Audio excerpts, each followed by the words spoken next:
Il y en a qui ont sacrifié leurs enfants, ils ont des enfants à la maison, des enfants qu'ils cachent aux étrangers parce qu'ils ont honte d'eux. Ils ont sacrifié leur intelligence, ils ont sacrifié leur cerveau pour pouvoir être riches. Qu'est-ce que les gens ne donnent pas? Est-ce que tu sais que tu n'es rien sans Dieu? Oui, je m'adresse à toi qui me regarde. C'est une question capitale que je te pose. Est-ce que tu es conscient du fait que sans Dieu, tu n'es rien? Bonjour et bienvenue sur Pain Divin, la plateforme de la méditation quotidienne. Abonnez-vous pour faire partie de notre communauté. Alors, notre thème d'aujourd'hui, comme je l'ai annoncé, est intitulé « Vous n'êtes rien sans Dieu ». Vous n'êtes rien sans Dieu. Nous allons lire un verset qui va nous servir de base. Il s'agit du passage de Jean 15, le verset 5. Je vais lire la version Louis II. Elle dit ceci: je suis le cep, vous êtes les sarments. Celui qui demeure en moi et en qui je demeure porte de fruits, car sans moi, vous ne pouvez rien faire. J'aimerais que vous reteniez ou bien vous souligniez cette dernière partie-là. Sans moi, vous ne pouvez rien faire. Alors, le thème d'aujourd'hui est inspiré d'un constat. Le constat qu'on fait aujourd'hui est que beaucoup sont devenus des anti-Christ, anti-Dieu. Oui, si je peux m'exprimer de la sorte. On voit beaucoup de personnes se lever aujourd'hui, surtout sur les réseaux, sur TikTok, qui parlent, qui sont contre les fidèles, qui sont contre les chrétiens, qui sont contre toutes les personnes qui vont soit à la mosquée, soit à l'église. Pour eux, c'est une perte de temps. Pour eux, on se laisse berner. Pour eux, toutes les personnes qui sont dans cette dynamique sont des aveugles, sont ignorants, ne savent pas ce qu'ils font. Ils sont peut-être manipulés, hein, et ils ont les yeux vraiment fermés. Hein, on les a envoûtés pour qu'ils puissent, ou du moins pour qu'elles puissent, ces personnes, se retrouver au sein des églises ou des mosquées. Aujourd'hui, nous parlons des églises, nous ne sommes pas sur une chaîne musulmane, je n'ai rien contre, mais on va parler uniquement, on va se concentrer sur les églises. Alors, d'où vient cela?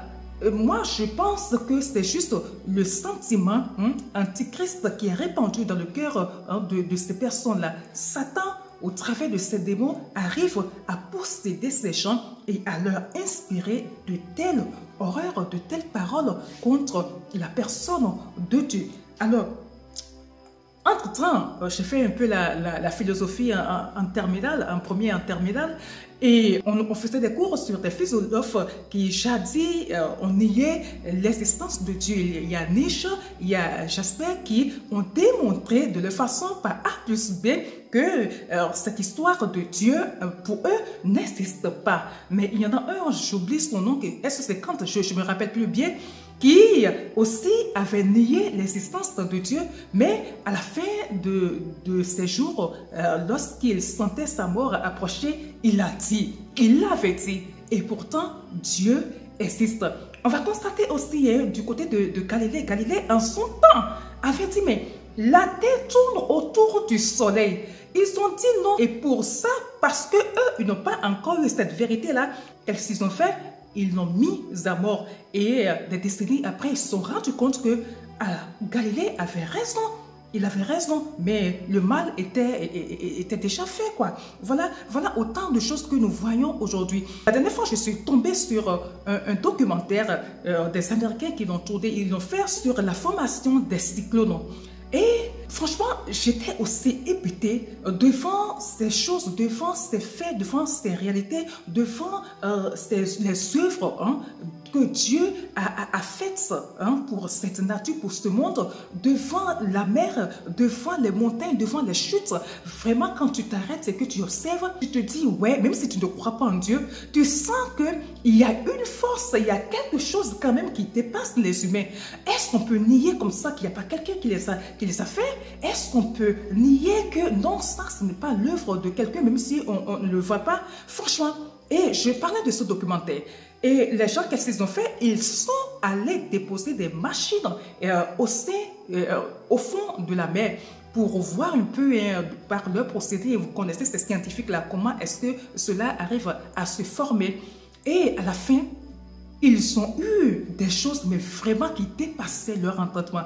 Des choses qu'ils n'ont pas pu expliquer. Et à la fin du documentaire, il y a un monsieur qui parlait, un Américain qui disait, mais jusqu'à là, nous ne croyons pas, nous avons nié l'existence de Dieu, mais quand je regarde toutes nos conclusions, tout ce qu'on a pu assembler comme fait, je me dois de reconnaître quand même qu'il y a une puissance, il y a une force. Je ne sais pas si cette force, elle s'appelle Dieu, mais il y a quelque chose qui dirige ce monde.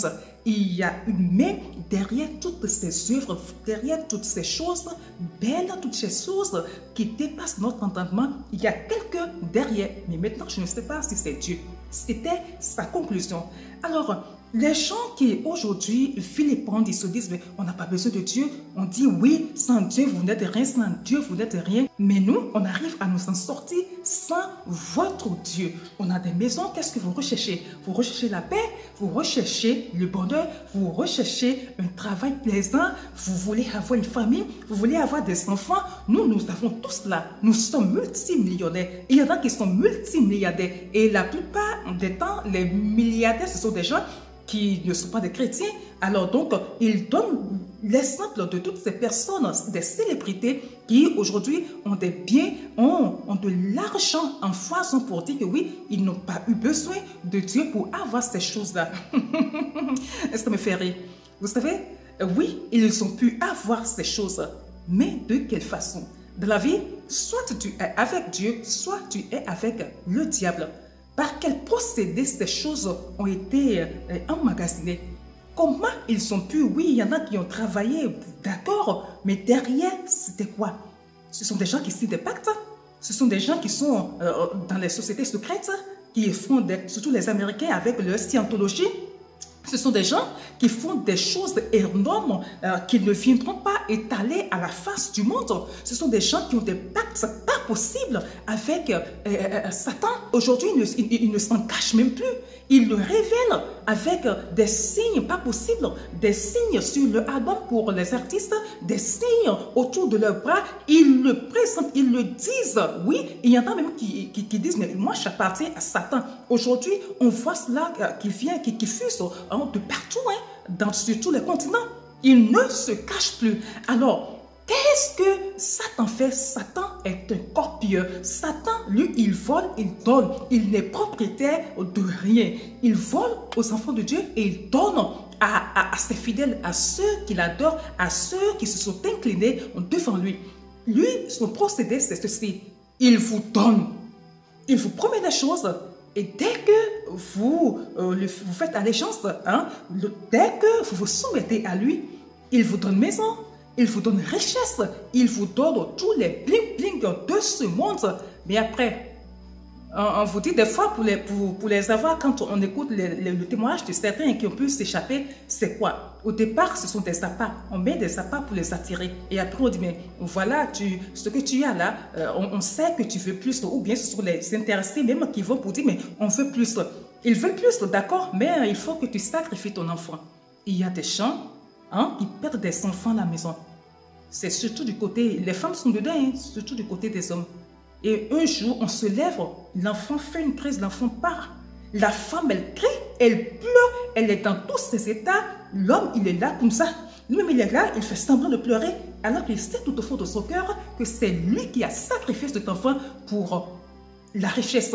Ces cas comme ça foisonnent. Il y en a qui ont sacrifié leurs enfants, ils ont des enfants à la maison, des enfants qu'ils cachent aux étrangers parce qu'ils ont honte d'eux. Ils ont sacrifié leur intelligence, ils ont sacrifié leur cerveau pour pouvoir être riches. Qu'est-ce que les gens ne donnent pas? Après, on vous dit, c'est votre femme, c'est votre mari. Après, on dit, oui, il faut verser du sang périodiquement. Ils sont malmenés. Le diable, il te donne tout de suite. Mais après, ce qu'il te demande va te faire suer. Au moment où nous dormons tranquillement sur nos couches, qu'est-ce que ces gens-là ne font pas? Ils sont au dehors en train de se laver dans les marigots, en train de se laver sur des carrefours, en train d'aller dans les cimetières pour prononcer des incantations. Qu'est-ce qu'ils ne font pas? Ça leur coûte. La richesse qu'ils ont, hein, c'est coûteux quoi, dans le monde spirituel. Et les Blancs, ces artistes-là, ces célébrités-là, il y en a qui ont des cercueils à la maison hein, et qui le disent. Et ils disent à ceux qui les suivent, oui, mais j'ai vu la dernière fois qui disait qu'elle était fière, hein, que c'est dans un cercueil qu'elle se sent à l'aise. Elle dormait pratiquement, littéralement, tous les soirs dans un cercueil. Elle s'est filmée et elle a publié dans ce cercueil. Et les gens, ils rient, ils pensaient que c'est anodin, c'est pas anodin. C'est un pacte, carrément, quoi. Voilà les choses que le diable fait. Mais Dieu, et c'est ce que les gens n'aiment pas. Dieu, avant de te donner quelque chose, il va t'éprouver. Il va te soumettre à tes épreuves. La vie chrétienne, elle n'est pas une vie facile. Hein. Si quelqu'un vous le dit, c'est que la personne vous a menti. Vous allez pleurer. Vous allez souffrir. Hein? Dieu, c'est comme ça. C'est comme une formation militaire. C'est même plus qu'une formation militaire. Il vous fait passer par des étapes. Et à la fin, c'est la joie. D'ailleurs, même, il y a Proverbe 10, 22 qui dit « C'est sa bénédiction qui enrichit. Lui, il ne la fait suivre d'aucun chagrin. Il ne viendra pas te dire de donner ton fils, de donner ta femme, de donner telle personne, de donner telle personne. Non! Les gens, aujourd'hui, ont des milliards, mais ils se suscitent. Le mois passé, c'était un jeune dans la quarantaine, de la fleur de l'âge, nigérien, un milliardaire, qui a sauté hein, du haut pour tomber, il s'est écrasé. Quelqu'un qui a des milliards, s'il était autant heureux, allait-il le faire? Non, je ne pense pas. Donc, sans Dieu, vous n'êtes rien, c'est une vérité, c'est une réalité. Des fois, la vie vous enseigne avec tout l'argent que vous possédez, avec tout ce que vous possédez, la mort vient frapper à votre porte. Vous allez voir les meilleurs chirurgiens, les meilleurs cancérologues. Quand vous êtes malade, des meilleurs ci, des meilleurs ça. Mais avec tous vos moyens, ils disent que c'est la phase terminale, que vous ne pouvez plus acheter la santé avec votre argent. Il y en a qui décèdent avec de l'argent sous leur oreiller. C'est ça? C'est ça? C'est ça la vie? C'est ça tout ce que vous voulez? Vous ne pensez pas à la vie après votre mort? Dieu existe. Si vous voulez être sincère avec vous-même, vous allez le reconnaître. C'est le diable qui vous aveugle. Tellement il vous aveugle que vous ne voulez pas voir la réalité en face.